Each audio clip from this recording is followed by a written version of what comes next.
नवी मुंबईत कायद्याचा खून, खांदेश्वरमध्ये जुगार ड्रग्ज माफियांचा उघड उच्छाद, पोलीस प्रशासन मुकदर्शक नव्हे तर संरक्षक, जनतेचे खुले व्यासपीठ अर्थात मनपारोत्तर 24 तास, भ्रष्टाचाराची पोलखोल तुमच्यासाठी खास. नमस्कार, मी मीनाक्षी घोडके. नवी मुंबई सारख्या महानगरात पोलीस प्रशासनच गुन्हेगारीचं कवच बनले असल्याचे धक्कादायक वास्तव खांदेश्वर परिसरात उघडपणे समोर आले आहे. खांदेश्वर पोलीस ठाणे हद्दीत जुगार, अंमली पदार्थ आणि अवैध आर्थिक व्यवहार ही कोणत्याही भीतीशिवाय दिवसाढवळे आणि रात्रंदिवस सुरू असून कायदा, शासन आणि न्याय व्यवस्थेची सरळ सरळ थट्टा केली जात आहे. पतडा, घोडी, काठी, चक्री, मटका, सोरठ, तितली, कालापिला, अंदर, बाहर, बुलबुल, चिमणी तसेच सोशल क्लबच्या नावाखाली 3 पत्ती व रमीचे अवैध जुगार अड्डे संपूर्ण खांदेश्वर परिसरात निर्भयपणे चालू आहेत. हे अड्डे लपून छपून नाही, तरीही पोलीस कारवाई होत नाही ही बाबच पोलीस माफिया साटेलोटेचा जिवंत पुरावा आहे. फ्लॅटमध्ये गुन्हेगारीचा कारखाना B3 सेक्टर 12 खांदा कॉलनी पनवेल येथे मोठ्या बंदिस्त फ्लॅटमध्ये पूर्ण सीसीटीव्ही, पहारेकरी आणि व्यवस्थापनासह जुगार अड्डा कारखान्यासारखा चालवला जात आहे.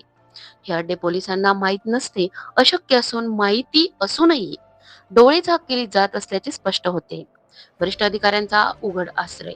या अवैध धंद्यांना नवी मुंबईत पोलीस आयुक्तालयातील काही वरिष्ठ अधिकारी, परिमंडळ 3 चे पोलीस उपायुक्त प्रशांत मोहिते तसेच खांदेश्वर पोलीस ठाण्याच्या वरिष्ठ पोलीस निरीक्षिका स्मिता ढाकणे यांचे संरक्षण, प्रोत्साहन आणि मार्गदर्शन मिळत असल्याचा गंभीर आरोप आहे.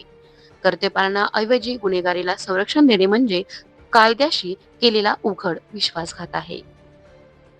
जुगार अड्डे म्हणजे ड्रग्जचे केंद्र. या जुगार अड्ड्यांवर ड्रग्ज, अफू, गांजा, हेरोईन, मॉर्फिन, कोडीन, चरस, भांग, हॅश ऑइल, थिनर, व्हाईटनर, इन्फटामिन, एक्स्ट्रेसी, मेथॅम्फेटामिन, डायझेपाम तसेच प्रतिबंधित गुटखा, सिगारेट व मद्य खुलेआम पुरवले जात आहे. शाळकरी विद्यार्थी, कॉलेज युवक आणि बेरोजगार तरुणांना मुद्दाम या गर्तेत ओढले जात असून संपूर्ण पिढी उद्ध्वस्त करण्याचा हा नियोजित कट आहे. रोज लाखोंचा काळा व्यवहार. या अड्ड्यांवर दररोज अंदाजे 35 ते 45 लाख रुपयांचा रोखीचा काळा व्यवहार होत असून आयकर, जीएसटी, उत्पादन शुल्क आदी स्वरूपात शासनाचा कोट्यवधींचा महसूल बुडवला जात आहे. हे केवळ बेकायदेशीर नव्हे तर आर्थिक राष्ट्रद्रोह समान कृत्य आहे. लाचखोरीचा कळस. जुगार माफियाकडून दरमहा 25 लाख रुपयांहून अधिक लाचेची रक्कम संबंधित अधिकाऱ्यांपर्यंत पोहोचत असल्याने कारवाई शून्य आहे.